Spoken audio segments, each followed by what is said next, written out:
May I have permission to speak to the whole Type-R package of bills? Yes, please do. Thank you. Thank you, Mr. Speaker. I want to start today actually by talking about one of my constituents, Gerard Mullen, who lives in my district. And I spoke with Gerard this morning, and he gave me permission to share with the body all of my varied experiences with him over the last several years. And I first met Gerard when he attended one of my very first meetings as a city councilman about 5 years ago. And there was a development project within, near his neighborhood, near his home, and he got a public notice in the mail about it, about a public hearing so that he could attend to provide public comment. And it prompted his curiosity about this particular project. So he went into City Hall later to find out more about the developer's proposal, his petition, how it was going to impact him, and he was roadblocked by the city in his request to see these plans before the meeting. He came to the next council meeting to complain to us about our perceived lack of transparency. And you know, he was right. He eventually got the documents from our city clerk without actually even having to submit a FOIA request. And that's really how I think it should work. And now the story could end there. And to be honest with you, I really wish the story did end there. But for the next successive 3 years that I served on the city council, Gerard attended every single city council meeting and addressed us at every public comment, mostly to critique the errors on documents posted by the city. And some were legitimate, some were a bit petty. He complained that one document said 12 p.m. instead of 12 noon. He complained about apostrophe usage.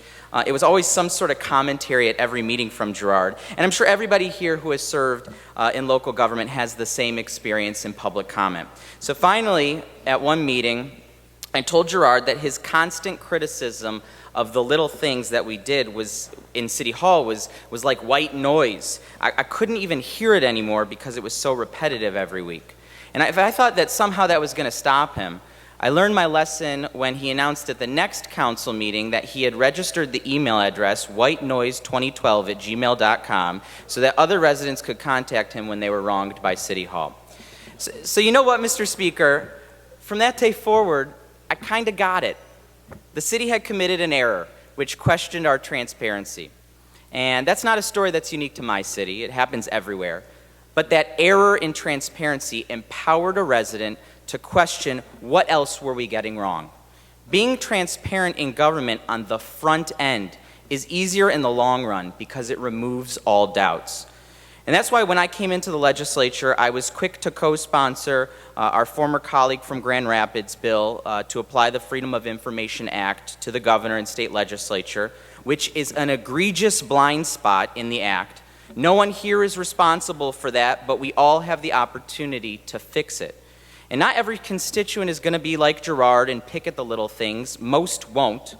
But what does it say of us when we don't even open ourselves up to the minimal amount of scrutiny from the public, especially when there have been issues over the last session that deserve maximum scrutiny from the public?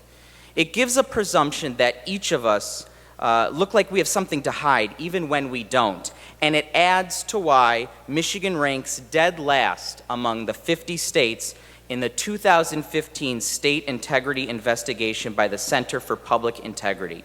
This is a nonpartisan problem, and this package of bills represents a bipartisan solution to that problem.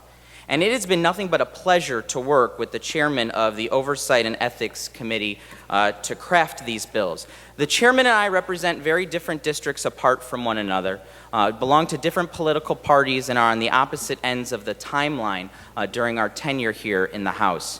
But none of those differences slowed down a true partnership between us to do right by the citizens of Michigan.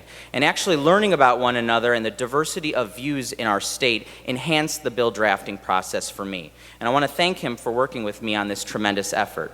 I also want to thank our caucus's legal counsels, Patty Tremblay-Pluta and Hassan Beydoun, and our staff, particularly my legislative director, Jenny Geese, for sitting in Representative McBroom's office for countless hours to go over drafts and redrafts line by line over the past year. And I want to thank our fellow group of bipartisan bill sponsors for joining us on this effort. This work has resulted in a package of bills that carefully balances the public's right to know while at the same time respecting the privacy of constituents who want to confidentially share a personal issue or concern with their state legislator. So if you came to this legislature from a role in local government, you are already subjected to the principles of FOIA that are detailed in this legislation. And if you're going to leave this chamber to serve in local government, you will be subjected to the principles of FOIA that are detailed in this legislation. So it's time. It's time to apply transparency laws to how we conduct business here in the legislature and how the governor conducts business in his office. I urge a yes vote on House Bills 5469 to 5478. And when we send this legislation to the other end of the Capitol, I urge each of us to contact our state senators to join us in doing right by the citizens of Michigan.